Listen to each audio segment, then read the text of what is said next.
Pahalgam terror attack के बाद भारत की सरकार ने पाकिस्तान के खिलाफ कुछ कड़े कदम उठाए हैं, specially regarding the trade roots.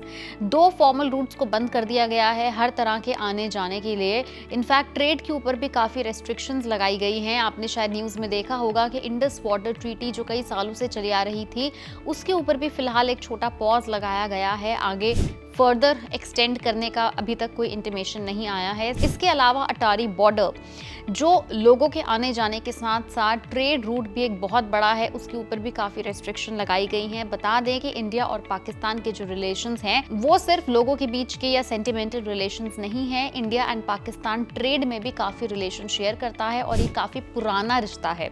बहुत सारी ऐसी चीजें हैं जो रेगुलर टर्म्स पर इंडिया पाकिस्तान को एक्सपोर्ट करता है और साथ ही साथ इंपोर्ट भी करता है। अगर आपको लग रहा है कि इसका इम्पैक्ट सिर्फ पाकिस्तान को पड़ेगा, तो ऐसा नहीं है। इसका कुछ इम्पैक्ट इंडिया को भी पड़ेगा, बिकॉज इंडिया में पाकिस्तान से इंपोर्ट होने वाली आइटम्स के लिए अब इंडिया को एक दूसरा सब्स्टिट्यूट भी ढूंढना होगा। अब देखते हैं कि ये ट्रेड रूट जो बंद किया गया है इंडिया और पाकिस्तान के बीच, उससे क्या चीजें महंगी हो सकती है मार्केट में। 2 बड़े डिसीजंस जो लिए गए हैं उसमें से एक है अटारी इंटीग्रेटेड चेक पोस्ट को बंद करना, दूसरा है सार्क वीजा एग्जेम्पशन स्कीम यानी SVES का प्रिविलेज अब पाकिस्तान के सिटीजन्स नहीं उठा पाएंगे, उसे कैंसिल कर दिया गया है। अटारी वाघा कॉरिडोर जो अमृतसर और पाकिस्तान के वाघा के बीच है, अभी तक एक मेजर रूट था लोगों के और माल के एक्सचेंज के लिए, लेकिन अब इस रूट के क्लोजर से सीधा असर दोनों देशों के बीच में होगा। उनके लोगों पर भी होगा, प्लस उनके सामान के आने जाने पर भी होगा। अब देखते हैं कि पहले इंडिया एक्सपोर्ट क्या करता है पाकिस्तान को आइटम्स। इंडिया एक्सपोर्ट करता है सोयाबीन, चिकन फीड, सब्जियां, लाल मिर्च, प्लास्टिक दाना और प्लास्टिक यार्न।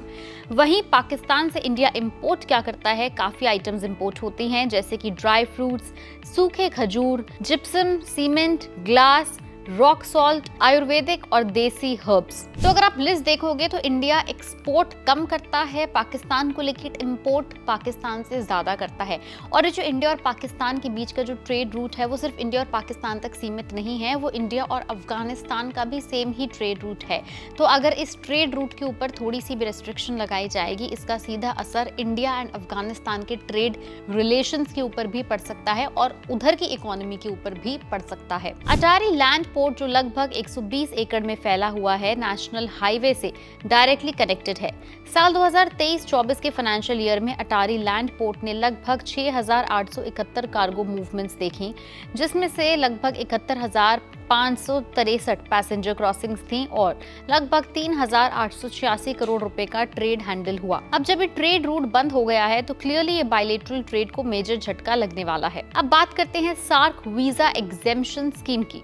तो सार्क यानी south Asian association for regional corporation, ये एक रीजनल बॉडी है जो इकोनॉमिक एंड कल्चरल कॉर्पोरेशन को प्रमोट करती है। इसमें 8 देश आते हैं: Afghanistan, Bangladesh, Bhutan, India, Maldives, Nepal, Pakistan and Sri Lanka. SVES के अंडर कुछ ऑफिशियल्स और डेजिग्नेटेड लोग बिना वीजा के ट्रैवल कर सकते हैं सार्क कंट्रीज के बीच, लेकिन अब इस पे भी रेस्ट्रिक्शन लग गई है। इंडो पाक टाइज में एक और की इशू उठ रहा है, वो है इंडस वाटर ट्रीटी पे, जिसके अकॉर्डिंग सतलुज, ब्यास और रावी इंडिया के अनरिस्ट्रिक्टेड यूज में आते हैं।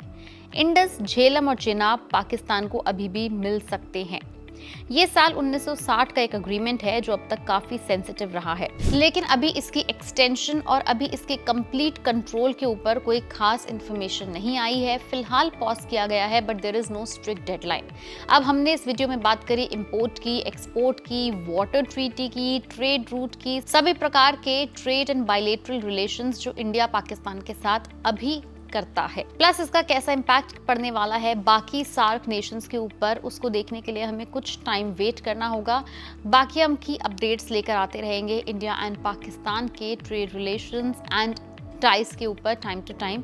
अगर आपको ये वीडियो पसंद आई हो तो उसको लाइक करें, शेयर करें। अगर इस मुद्दे पे आपके भी कोई विचार हैं, कोई ओपिनियन है, तो आप हमें नीचे कमेंट सेक्शन में लिख के जरूर बता सकते हैं। ऐसे और डिटेल्ड वीडियो देखने के लिए आप फॉलो करें एंड सब्सक्राइब करें पैसा लाइव।